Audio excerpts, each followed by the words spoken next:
شیخ محمد بن عبد الوہاب اپنی کتاب میں فرما رہے ہیں فَأَهَمُّ مَا فِيهَا وَأَشَدُّهَا خَطَرًا عَدَمُ إِيمَانِ الْقَلْبِ بِمَا جَاءَ بِهِ الرَّسُولُ صلی اللہ علیہ وسلم۔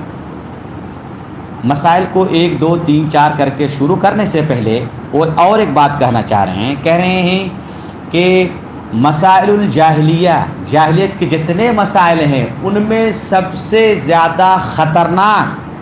اور سب سے زیادہ گناہ کا کام یہ ہے کہ آپ صلی اللہ علیہ وسلم جو شریعت لے کر آئے اس شریعت کے تعلق سے ہر ایک انسان کا دل خالی ہونا، اللہ کے رسول کے لائے ہوئے شریعت سے متعلق یا اس کے ایمان سے متعلق دل کا خالی ہونا، یہ سب سے زیادہ خطرناک ہے۔ اور ہوا بھی ایسے ہی۔ آپ صلی اللہ علیہ وسلم جب تشریف لائے اور توحید کی آواز بلند کیے، اس وقت کفار کے دل میں یا کفار کے تئیں اللہ کے رسول کی شریعت سے متعلق ذرہ برابر بھی ایمان نہیں تھا، وہ ایمان نہیں رکھتے تھے۔ تو محمد بن عبد الوہاب کہنا چاہتے ہیں کہ اللہ کے رسول نے جو شریعت لائی ہے اس شریعت کے بارے میں، اس شریعت کے متعلق اگر دل میں ایمان نہ ہو، اس کی تصدیق نہ ہو، اس کا یقین نہ ہو، تو یہ سب سے خطرناک مسئلہ ہے۔ مطلب یہ ہے کہ ہمارے دل کو اللہ کے رسول کی شریعت سے آباد کرنا ہوگا، رسول جو لائے ہیں اس کو دل میں بٹھانا ہوگا، تبھی ہم اس کی مخالفت کر پائیں گے۔ اگر ہم بھی ان کے طرح سے اپنے دل کو اللہ کے رسول کے شریعت کے متعلق ایمان سے خالی کر لیے تو ہمارا بھی گویا کہ ہم بھی ان کے طرح ہیں۔ پھر کہہ رہے ہیں کہ تو اس عبارت سے ہم کو پتہ چل رہا ہے کہ مسائل الجاہلیہ ایک طرح کے نہیں ہیں، کچھ مسائل بہت خطرناک ہیں، کچھ مسائل کم خطرناک ہیں، کچھ مسائل ایسے ہیں کہ اگر ان مسائل سے آپ ملوث ہو گئے تو آپ ایمان سے نکل جائیں گے۔ یہ کیسے پتہ چلا؟ اس لیے کہ انہوں نے خود کہا فَأَهَمُّ مَا فِيهَا وَأَشَدُّهَا خَطَرًا، سب سے خطرناک، مطلب کچھ خطرناک ہے کچھ غیر خطرناک ہے۔ دوسرے قسم کے مسائل وہ ہیں کہ کافر تو نہیں ہوں گے،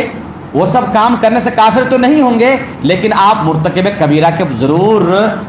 مرتکب کبیرہ کے مرتکب ہوں گے یا کبیرہ کے مرتکب ہوں گے۔ تو پہلا نقطہ یہ ہے کہ جس شخص کا ایمان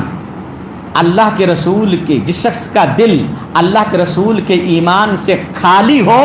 یہ خطرناک ہے۔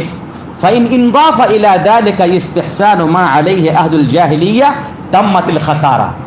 اگر کسی کے دل میں ایمان نہ ہو، ساتھ ہی ساتھ جو جاہلیت کے مسائل ہیں ان کی محبت، ان کی خوبی اگر دل میں بیٹھ جائے، ایک تو ایمان نہیں ہے، اللہ کے رسول کے شریعت پر ایمان نہیں، ایک چیز، دوسری چیز کیا ہے؟ ایمان تو نہیں ہے لیکن جو غیروں کے عادات، اخلاق، اطوار ہیں اس کو وہ اچھا سمجھنے لگتا ہے۔ تو کہتے ہیں کہ اگر کسی انسان کے دل میں 2 چیز جمع ہو جائے، ایک عدم ایمان، شریعت سے متعلق ایمان نہ پائی جائے، دوسری چیز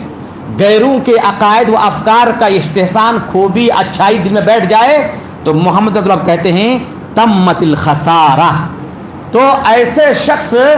کی تباہی کی انتہا ہو جاتی ہے، سب سے بڑا خطرناک انسان ہے اور سب سے بڑا خسارہ اٹھانے والا آدمی ہے۔ اس کی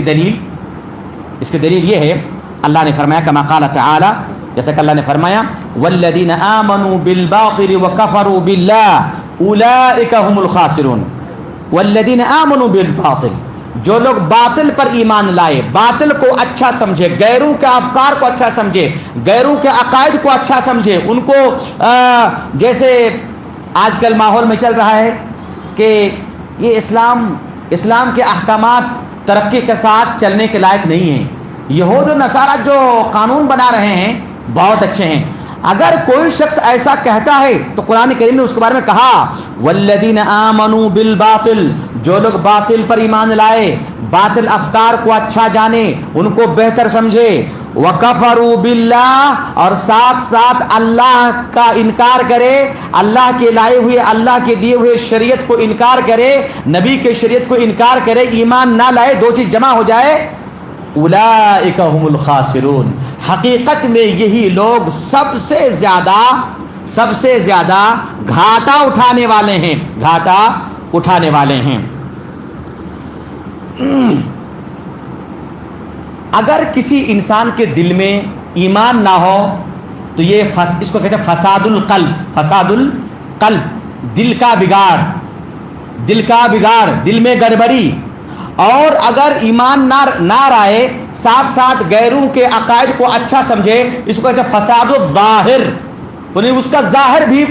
باطل ہے، ظاہر بھی بگڑ چکا ہے اور باطن بھی بگڑ چکا ہے۔ تو جس انسان کا ظاہر اور باطن دونوں بگڑ جائے، یعنی خود ایمان نہ لائے اور غیروں کے اصول و ضوابط کو اچھا سمجھنے لگے، اس کا مطلب یہ کہ اس کا اندر بھی باطل ہے، اندر بھی فساد برپا ہوا ہے اور اس کے ظاہر کے اندر بھی فساد ہے۔ ایسا انسان سب سے زیادہ خطرناک ہے۔ اب باطل کس کو کہتے ہیں؟ قرآن نے کہا کہ والذین آمنوا بالباطل، باطل کہتے ہیں کل ما خالف الحق فهو باطل، ہر وہ چیز جو حق کے مخالفت کرے، جو شریعت کی مخالفت کرے، چاہے وہ نبی کی شریعت، نبی کے احکام یا قرآن کے احکام یا صحابہ کے احکام کی مخالفت کرے، وہی ہے باطل۔ لہذا ہم کو حق کی دعوت دی جا رہی ہے اور باطل سے بچنے کے لیے کہا جا رہا ہے۔ لہذا باطل کو ہم کیسے پہچانیں گے؟ باطل کو پہچانیں گے اس طرح سے کہ جو بھی کام، جو بھی قول، جو بھی فعل، جو بھی عقیدہ، جو بھی معاملہ حق کے خلاف ہو، وہی باطل ہے، وہی باطل ہے۔